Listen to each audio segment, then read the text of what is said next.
Okay. All right.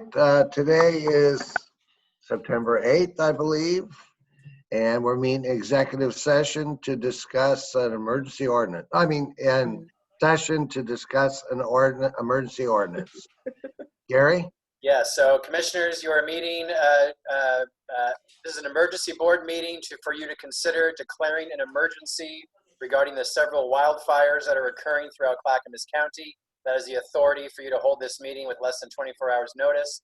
I'm going to turn it over to Nancy Bush, Director of Disaster Management, to give you an update. Introduce your guest, please. And then we do have a draft declaration that was just emailed to you. We're going as fast as we can, commissioners, but I'm sorry you just got it 5 minutes ago. So it's in your email. We'll also read it to you today. So Nancy, would you please go ahead? Yes, thank you. I do have Chief Fred Charlton here today with me. He is the chief of Clackamas Fire as well as the Clackamas County Fire Defense Board. And here in a second, I'll turn it over to him to give an update on what's going on here in the county. Just to let you know, as Gary said, we are here today to look at an emergency declaration. We have several fires that have popped up here in the county. Several of us worked through the night to either evacuate, making sure that they had the support that they needed. We had issues around fuel last night, as well as making sure that we had enough apparatus. And the state is, just so you know, I just had a call with the state, and it is just crazy across the state. And this right now, the OEM and the fire marshal's office has said that they have no more resources to give out at this time. So there's a lot going on across the state. Last night, I had to call in for 4 ORS numbers. ORS numbers, we get those for every emergency that we have, so we can track it for expenses as well as other things. And I'm going to go through that real quickly, and then I'll turn it over to Chief Charlton. We have 1 ORS number that came in for Oregon City, which was around the Redland Road. There were about 15 homes over there that were evacuated. We have 1 for Colton, or the Unger Fire. And there were, let me see, I have that. We had 28 that were evacuated there.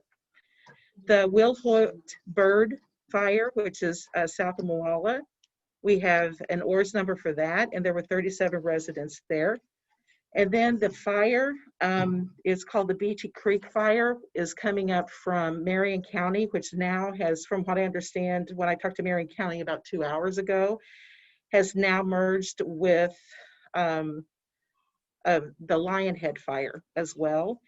And we had several people there. I don't have an exact number that we also evacuated from that area, and Marion County actually evacuated all of Scotts Mill for that particular fire. So we also had to evacuate Ribblebrook, the Job Corps. Fortunately, there were no children there. It was only the adults, their teachers, and there were about 40 of them. And I'm happy to say the city of Estacada worked with them and was able to get everyone out safely, as well as Clackamas Fire going up. And then they're on their way, so there was no one there that we had to shelter because they went to their homes. So Chief, I'm going to turn it over to you to give an update on what's going on right now. Sure. Good morning, Mr. Chair, members of the commission. Just an update on the significant wildfires we're seeing in Clackamas County. As you know, we started preparing over the weekend for the expected high winds coming up over Mount Hood, these east winds down through the Highway 26 corridor. We've been coordinating with PGE for public power safety shutdowns in the event of these wildfires. Things really took a turn for the worse about 1900 hours or 7 p.m. last night. Fires kicked up. It started off with a multi-alarm brush fire that spread into a structure in the city of Oregon City, followed by what has been known as the Unger Road fire, which is out in the Colton Fire District. We still do not have that fire under control, and it is still requiring resources. Next will be the Wilhoit Fire. This is down in South Molalla. This is over 125 acres. It is not contained at this time. We have multiple dozers, and we may be looking at aircraft assets to help support fire operations down there in Molalla. We have a new fire, the Highway 211 and Doogie Road fire, which just broke out this morning. And as Nancy alluded to last night, we had a fire out near Redland, which is the Potter Road fire, and that continues to give us problems today when the winds are picking up. And then we talked just a little bit before the meeting started. We have the Maxburg fire also down in Molalla, which has impacted the lumber mill there in Molalla. So we are stretched extremely thin. Last night we were on the phone with the Oregon State Fire Marshal's office. They had no firefighting resources from the state to give to us because they are dealing with 4 major conflagrations in the state of Oregon. So right now, the way that we're positioned is we have fire companies from Gresham Fire, Portland Fire, Tuolumne Valley Fire and Rescue, Clackamas Fire, Colton Fire, Molalla Fire, Lake Oswego Fire, Estacada Fire, Sandy Fire, Hoodland Fire, Gladstone Fire, and the Oregon Department of Forestry all working in Clackamas County on these major fires. Right now, excuse me, we have 43 total fire units assigned. Our challenges today will certainly be the wind and the heat. And then as Nancy talked about, we have this significant fire which is starting to impact Sublimity moving into Clackamas County, so we're watching that as well. So things are tough right now. Firefighters are performing exceptionally well. We haven't had any injuries or loss of life, but we have had a number of structures lost and impacted.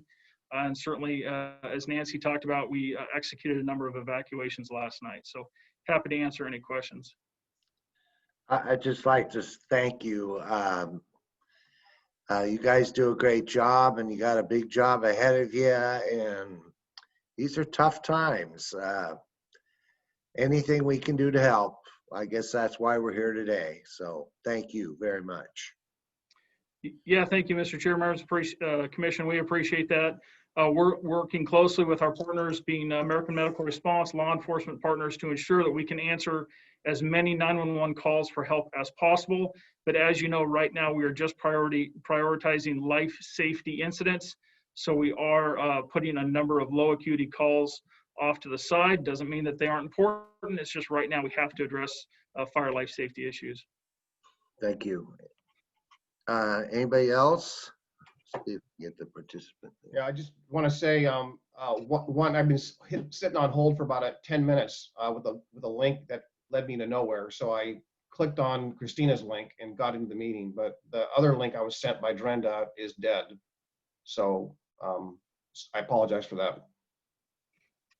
Thank you, Paul. So I'll go back and listen to the recording to see what our fire chief had to say.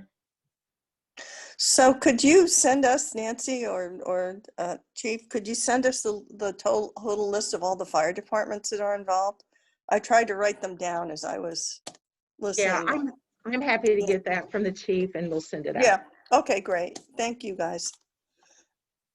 So I heard this morning that it's pretty bad in Lynn County. Maybe you've covered this, and in Marion County, and it's coming over the mountain and down into the valley. So with all of the resources along the I-5 corridor, how are we positioned, Fire Chief?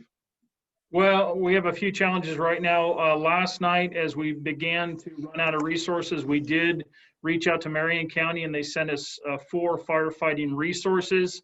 Right now, we have a lot of challenges in Washington County. We do obviously work collaboratively with them, but they have some significant wildfires both in the Pete's Mountain area and now most recently out in the Hague Lake area out in western Washington County. So they're having to shift their resources out into western Washington County. Right now, I can't speak for Marion County, but I would assume they are very concerned with this significant wildfire, which is impacting their county as they look to evacuate, and then we'll have to coordinate at the state level on how to put some firefighting resources on that fire. Thank you. Sonia?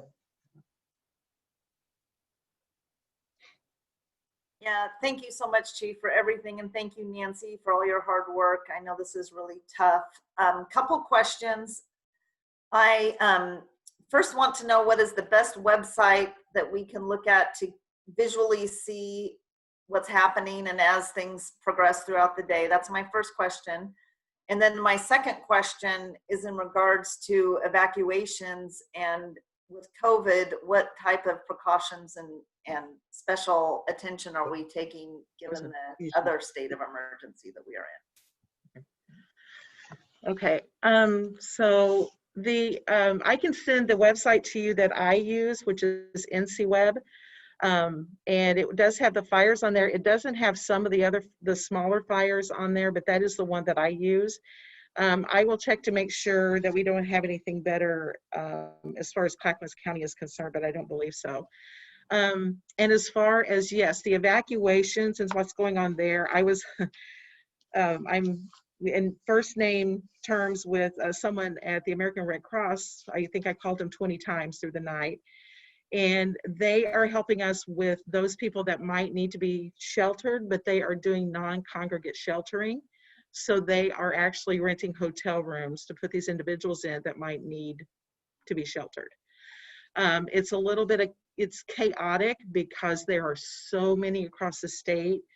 Some of the individuals that we actually did evacuate ended up going to the fairgrounds. Because we did not have anything up here because the Red Cross didn't have enough people to pull up here. We did have some people going to the Colton High School, and we did have someone there. And then Estacada helped us with some of the individuals that were going into the Estacada area, and they took care of them. But it is non-congregate sheltering because of COVID. So just a follow up, if people are going to high schools or fairgrounds, how is it non-congregate? I'm just well, but they're curious only what the going there. safeguards are. They're only going there to get assignments, and the monitors there are having the families, if it's a family, making sure that they are staying in their vehicle, and staying away from others, and also having face coverings on. I can't speak to the fairgrounds because that's not my jurisdiction, so I'm not sure what they're doing there. I assume they're doing the same thing though. All right. Go ahead, Gary, who's next? You're on mute. Yeah, Nancy, would you quickly like to share the declaration, and then what letters are you recommending the board check? Okay, so I don't know if, Christina, can you bring up the declaration? Do you have it open? Yes, I can do it right now. Okay, thank you. So the declaration was written, of course, at the time this morning. It sounds like I need a couple more ORS numbers, but I can get those fairly quickly. And basically, we're just saying that we're going to need resources to help, especially with the evacuations. And if you'll go down just a little bit more. So we have the high winds, stop right there, thank you. We have the high winds and the dry air mass that has caused several fires as our condition. We also put in here about the shut off by PG&E along Highway 26 and Mount Hood corridor, which has gone very well. We're happy to say. So I do have in here the 4 active fires. I can change that, I think, to 6. I need to talk to the chief just to make sure we want to do that. And then how many homes approximately so far, and that the job court Ripplebrook, and there is extensive damage to life and property is likely. And please go on down. Keep going. So here, Clackamas County is running out of resources for firefighting and sheltering assistance is needed for residents in the Job Corps youth, as well as other necessities to provide those evacuated. And then I put in here that Clackamas County government supports the need for conflagration if the Clackamas County Fire Defense Board deems necessary. I know one of the things they like to see, if there is a conflagration, that the county does support that with a declaration. So that is why I put that in here. So if you can go on down to the measures. And Stephen, please jump in here anytime you like. Keep going. So we do have the measures here. I would suggest, I'm sorry, can you go back up to A? Yeah. I don't know that, I'm going to look at the chief if we would suggest doing a curfew for the county. No, I don't think at this time. Okay. So go on, definitely we want to look at probably C, we already have B covered under COVID, Mhm. but C definitely for barricading the streets. D for evacuation of persons. F for commit to mutual aid agreements. G, redirect funds if necessary. And then H, other orders, measures that are necessary for protection of life and property. So we're tracking the costs of fire district, just like we have been with COVID, correct? So right now for us, I will let the chief talk about how fire tracks. We haven't gotten a lot, except for staff time. We don't have a lot of, Okay. but we will. If we have other expenses related to this, yes, we will. And I don't know if you want to talk about how you guys track your. Yeah, we have each fire district track their costs. So that's both personnel costs, materials and services, any consumables used, just because these are extraordinary fires. And then that goes through us in a general application for funding, is that correct? The county? No. No, So, they do it no. themselves. No, they do it themselves, and FEMA actually does have fire dollars too, and that actually would go directly to fire as well. It does not go through the county. Okay, The county is eligible, but the fire districts have to apply for it separately if we get that money. okay. And I'm going to ask Stephen if he has anything to add. I do not. I support the measures that you're proposing, Nancy. And also, if you do want to change from 4 to 6 active fires, just let me know and we can certainly do that as well. Okay, thank you. So we could entertain a motion. So I move we approve the emergency declaration. Second. It's been moved and seconded that we approve the emergency declaration as listed. Hey, Ken, put you back on mute. Christina, will you please poll us? Commissioner Fisher? Aye. Commissioner Humbertson? Aye. Aye. Okay. Commissioner Savis? Aye. Commissioner Schrader? Aye. And Chair Bernard? Aye, motion carries unanimously. What else we got, Gary? That is it for today's emergency meeting. So we will get this finalized and then chair for your signature, and then it will go into effect today. And then that's it for today. Tomorrow is your regularly scheduled business meeting, board meetings. Policy. Do you want me to come up and sign it? Stephen, are you at work? I am in the office. I will deliver it to Christina momentarily here, and she can have it available for your signature. Or I'll you I'll run up. Okay, thanks. I have a question. And Yeah. so my question is going back to the last part of the conversation we had about funding or FEMA funding.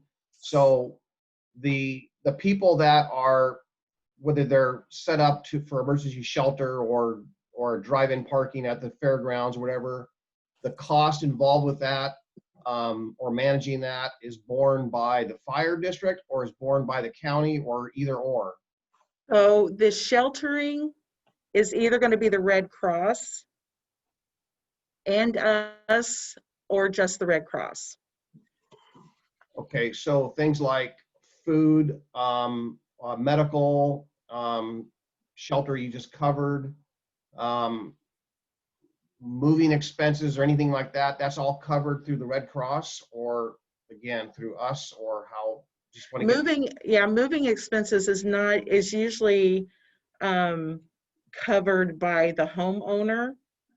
Or, I mean, and if we, like a lot of times we actually get faith groups to help them move.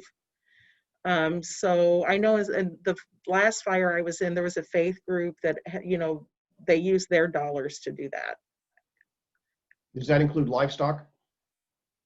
Livestock is usually either moved by the homeowner, or if we have to assist, we have a MAC group in the Tri-County region that comes together. And depending on where the resource is coming from, that resource pays for it, and they would put it on their tab. Okay. And it could be, and yes, it could be us, absolutely. All right.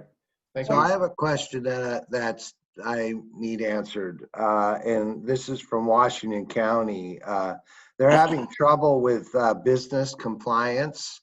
And who sent the letter to like the go-kart place or or to Sandy, or who sent the letter? OHA or the Well, actually, our environmental health sends a letter, but it's on OHA letterhead. okay. Okay, that's what I need to have her do. All right, thank you. Mhm. Stephen, and then I'm going to send you a text about something I'd like to add to executive session tomorrow. Okay, All right, thank you. Okay. All right, We are Stephen. adjourned. All right, What? thank you. Stephen, I'll give you a call. sounds good. I'm in the office. Thanks. All right, bye-bye. Aye.